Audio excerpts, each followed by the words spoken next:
지금은 60대 중반의 노장 배우에 속하지만 오늘의 주인공 샤론 스톤은 영화에 활발히 출연하는 것도 아닌데 전 세계 일정 나이 이상의 모든 남성들은 전부 그녀를 가슴 한켠에 품고 있습니다. 1992년작 원초적 본능에서 왼쪽 다리를 오른쪽 허벅지에 올렸을 뿐이지만 그 장면 하나로 그녀는 단숨에 헐리우드뿐 아니라 전 세계 섹시계를 대표하는 아이콘이 되었습니다. 관능미 그리고 세월이 지날수록 빛을 뿜는 완숙미 덕분에 30년이 흐른 지금까지도 그 아성을 무너뜨린 여배우는 없습니다. 그런데 금발은 멍청하다는 미국의 속설을 완전히 깨부순 그녀는 전 세계 상위 1%에 해당하는 두뇌를 가진 것으로도 잘 알려져 있는데 그런 그녀가 한국 엄마들만 가입하는 계모임에 가입해 의아함을 자아냈습니다.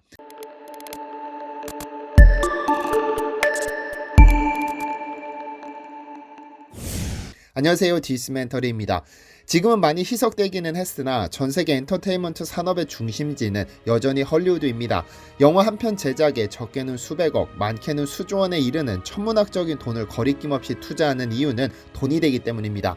그리고 시나리오만큼이나 중요한 것이 배우인데 어떤 배우를 캐스팅하느냐에 따라 그 영화의 성패를 가를 수도 있기 때문입니다. 그런 의미에서 1992년 전 세계를 쥐고 흔든 원초적 본능의 주인공 샤론 스톤을 캐스팅한 것은 어쩌면 폴 버호벤 감독의 도박이었는지도 모릅니다. 거의 무명에 가까웠던 샤론 스톤이라는 여배우를 주인공으로 캐스팅하는 모험을 감수했는데 이 영화 한 편에 투자된 제작비는 약 490억 원에 불과했지만 이 영화는 약 3조 원이 넘는 수익을 거둬들였고 한국에서도 97만 명에 가까운 관객을 동원했으니까요. 어쨌든 이 영화 덕분에 샤론 스톤은 10년 가까운 무명 생활을 청산하고 전 세계 모든 남성들의 가슴에 담겼고 30년이 지난 지금까지도 허벅지가 적나라하게 드러나는 하얀색 미니 원피스를 입고 왼쪽 다리를 오른쪽 허벅지에 올리는 취조 장면은 인류 역사상 가장 섹시한 사진으로 꼽힙니다. 하지만 샤론 스톤에게는 재미있는 과거가 있습니다. 미국의 한 잡지는 지난 2003년 IQ와 출신 대학을 기준으로 헐리우드에서 가장 똑똑한 배우 10명을 꼽았는데 그중 1위가 샤론 스톤입니다.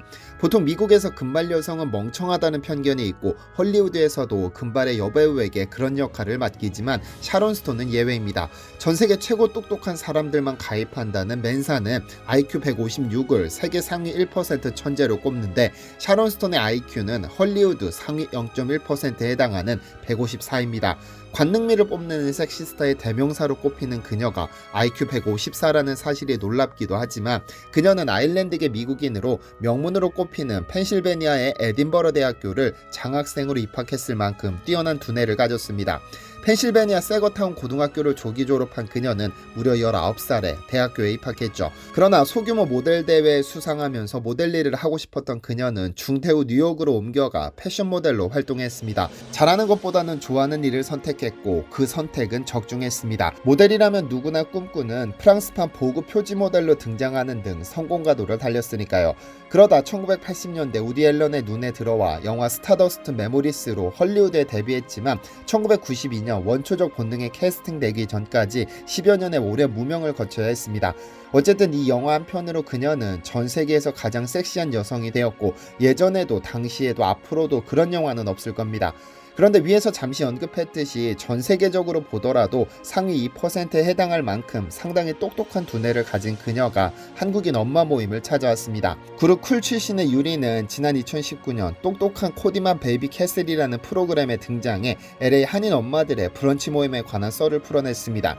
그녀는 LA에 거주하며 아이들을 키우는 한인 엄마들의 모임에 참석했는데 당시 모임에 참석한 한 회원이 헐리우드 배우 샤론 스톤과 함께 학부모 모임을 했었다고 밝혔습니다. 어떤 이야기일까요? 미국인 중에서도 부유한 사람들만 모여 산다는 LA 베버리 힐스에는 페닌슐라라는 최고급 호텔이 자리하고 있는데 이곳에서는 주기적으로 한국인 엄마들이 모여 브런치 모임을 갖습니다. 그리고 자신들이 가진 다양한 육아 및 교육 정보를 공유하며 어떻게 하면 우리 아이에게 좀 더 유익한 교육을 제공할 수 있을까 고민하는데 하루는 그곳에 샤론 스톤이 등장했습니다. 물론 한국 엄마들 중 그녀와 친분이 있는 여성이 있었을 수도 있지만 교육 정보를 나누는 곳에 헐리우드 대표 섹시 여배우가 등장한 것이 조금 생뚱맞기는 하지만 그녀가 이 모임을 찾은 이유는 교육열로 익히 알려진 한국 엄마들의 정보를 얻기 위해서였습니다. 2004년 남편과 이혼한 샤론 스톤은 새 아들의 교육을 위해 세계에서 가장 정보력이 강하다는 한국 엄마들의 도움을 받기로 했습니다. 그녀는 당시 10살, 5살, 4살의 새 아이의 엄마였는데 그녀는 아이를 영재로 키우고 싶어 했고 어린 영재들은 1대1로 개인 과외를 더 받아야 한다고 자신의 목소리를 높였습니다. 이후로도 몇 차례에 걸쳐 이 모임을 찾은 그녀는 비공식적으로 한국인 개인 과외교사를 고용해 자녀들에게 개인 과외를 시킨 것은 공공연한 비밀이기도 한데요. 세계에서 가장 큰 영향력을 가진 헐리우드 대표 여배우가 한국인 엄마들에게 배우고 싶었던 것은 아마 교육 정보였을 겁니다. 이 분야에서 한국인을 따라갈 사람은 없으니까요. 한국 사회의 가장 두드러진 특징 중 하나는 그 누가 뭐래도 교육열입니다. 이미 잘 아시다시피 한국의 교육열은 이미 전 세계적으로 너무나 유명한 상황이고 이 교육열 덕분에 한국이 인류 역사상 최단 시간의 경제 성장을 이뤄냈다는 것에 반대를 표할 사람은 없죠. 경제성장과 더불어 민주주의를 안정적으로 정착시킴으로써 두 마리 토끼를 잡은 유일한 국가임을 세계인은 알고 있습니다. 버락 오바마 전 미국 대통령은 미국인들을 대상으로 하는 연설에서도 한국은 교육제도가 정말 잘 갖춰져 있다. 아이들은 비디오 게임이나 TV를 보는데 시간을 낭비하지 않고 수학과 과학, 외국어를 열심히 배운다며 이러한 교육열 덕분에 한국은 가난한 나라로부터 탈출, 성장을 거듭하고 있다라고 언급했죠. 또한 한국 학생들은 스스로의 경쟁력을 갖추는 준비를 하고 있는 것처럼 미국 학생들도 경쟁력을 가질 수 있도록 교육 시스템을 개선해 나갈 것이라고 강조했습니다. 한국의 경우 부모들의 마음가짐이 남다릅니다. 자신이 아무리 가난하더라도 자식들은 최고의 교육을 받길 원하고 자식들이 훌륭한 미래를 누릴 수 있도록 발품을 아끼지 않습니다. 그래서 가장 좋은 교육을 제공하기 위해 개인 과외는 물론 가장 훌륭한 학교를 가는 방법을 찾아내죠. 물론 드라마 소재로도 사용되기도 하지만 과한 열정은 때론 부작용을 불러오기도 합니다만 자식에게 훌륭한 교육을 제공하고 싶어하는 부모들의 사랑만큼은 비난할 수 없습니다. 극성과 헌신은 종이 한 장 차이입니다. 극성맞은 엄마들도 결국은 아이를 위해 헌신하는 마음이 기저에 깔려있는 것은 분명합니다. 무조건 비난할 수 없는 한국 엄마들의 독특한 자식 사랑이죠. 그런데 우리 한국인 부모들이 얼마나 교육을 중요시 생각하는지는 과거를 살펴보면 쉽게 보입니다. 아마 여러분들도 1800년대 후반 구한말부터 일제강점기 시절 혼란을 피해 러시아 영토로 건너간 고려인들에 대해서 들어보신 적이 있으실 것입니다. 살고 싶어 도망쳤지만 스탈린은 그들에게 일본 스파이라는 누명을 씌워 18만 명의 조선인들을 중앙아시아 황무지에 버리듯 강제이주시켰습니다. 당시 얼마나 많은 희생자가 발생했는지 밝혀지지는 않았지만 숙청, 기근, 질병 등으로 약 2만 5천 명이 사망했다는 주장이 있습니다. 그렇게 버려진 고려인들은 생존과 미래를 위해 비상한 노력을 기울였습니다. 노동 그리고 자녀 교육에 모든 것을 걸었죠. 그들은 교육이야말로 유일한 신분 상승의 출구라는 생각에 자신은 굶더라도 자식의 교육은 끊지 않았습니다.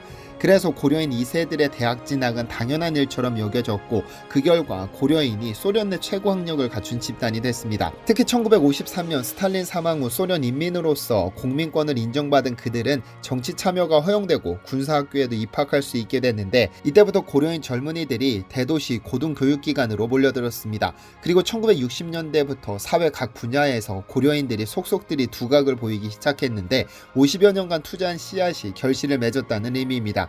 결과는 어땠을까요? 1989년 강제이주 반세기가 지난 후 조사한 결과 고려인들은 55%가 교사, 의사, 기술자 등 전문직으로 진출했습니다.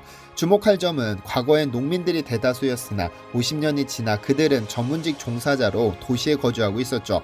하층 농업민족이 교육을 통해 직업전환에 성공해 도시 거주인으로 거듭났다는 의미이며 그로부터 30여 년이 흐른 지금 고려인 후손들은 대기업, 국회의원, 검사, 변호사, 의사 등등 최상위층으로 신분이 바뀌었습니다. 만약 당시 강제이주한 부모들이 배고픔을 참아낸 희생들이 없었다면 이런 기적이 가능했을까요? 디시멘터리에서는 여러분의 제보를 기다립니다. 제 채널에서 다뤘으면 좋겠는 뉴스 또는 널리 알려졌으면 하는 영상은 디시멘터리 네이버.com으로 보내주시면 소중히 제작하겠습니다. 시청해주셔서 감사합니다.